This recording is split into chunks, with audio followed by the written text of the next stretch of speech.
Hi నమస్తే welcome to Sri Lakshmi Divya TV and vlogs. ఈరోజు వేపిన శనగపప్పు పౌడర్ చేస్తున్నామండి. వేపిన శనగపప్పు పౌడర్కి వేపిన శనగపప్పు, ఎండుమిర్చి, జీలకర్ర అండ్ వెల్లుల్లిపాయలు. మనం స్టవ్ వెలిగించుకొని ప్యాన్ పెట్టుకున్నామండి. ఇప్పుడు ఇందులో ఆయిల్ వేసుకోమను, వితౌట్ ఆయిల్. ఇప్పుడు మనం ఎండుమిరపకాయలు వేపుకుంటున్నాము.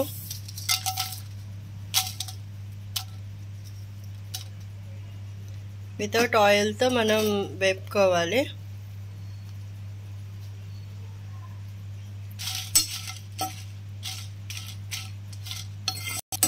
ఓకేనండి, కొంచెం లైట్గా వేగింది, కొంచెం వేగాలి. మనకి పచ్చిదనానికిను దీనికి వేపిన దానికి తేడా తెలిసిపోతుంది. ఎండుమిర్చి ఒక 10 తీసుకున్నాము ఎండుమిర్చి. నెక్స్ట్ మనం జీలకర్ర వేసుకుంటున్నామండి. జీలకర్ర కూడా మనం ఇందులోనే వేపేసుకుంటున్నాము, ఎండుమిర్చి తీయట్లేదు. చూడండి చిటపట్లు ఆడుతున్నాయి ఎలాగో. లో ఫ్లేమ్లో పెట్టుకొని మనం వేపుకోవాలి. సో నెక్స్ట్ వచ్చేసి వెల్లుల్లిపాయలు.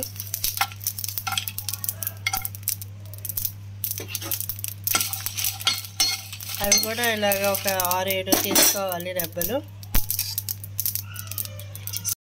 శనగపప్పు మనం కొంచెం వేడి చేసుకోవాలండి, ఎక్కువగా కాదు, వేగక్కర్లేదు మనకి ఇందులో. సో ఇవన్నీ ఏంటంటే కొంచెం లైట్గా మనం వేడి చేసుకోవాలి.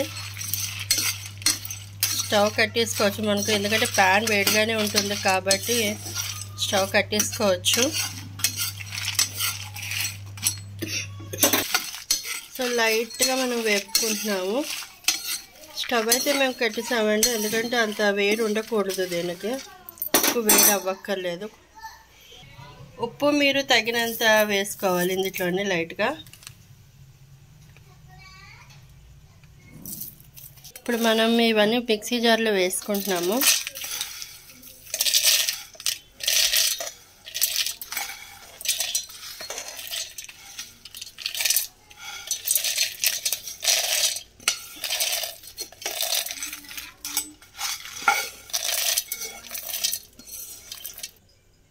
సో ఇలా మిక్సీ జార్లో వేసుకున్నాం. ఇప్పుడు దీన్ని మిక్సీ పెట్టేసుకుంటాం.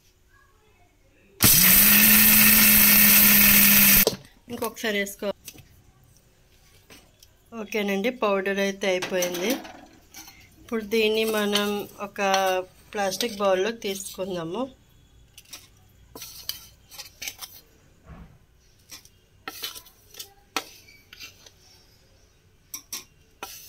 ఇది రైస్లోకి కానీ, ఇడ్లీలోకి కానీ, టిఫిన్లోకి కానీ చాలా బాగుంటుంది.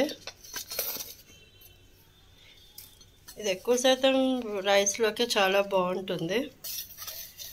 వేడి అన్నంలో వేడిగా నెయ్యి వేసుకొని తింటే చాలా బాగుంటుంది. ఓకే గైస్, నా వీడియో కనుక మీకు నచ్చితే ప్లీజ్ సబ్స్క్రైబ్ చేయండి, లైక్ చేయండి, షేర్ చేయండి. Thank you.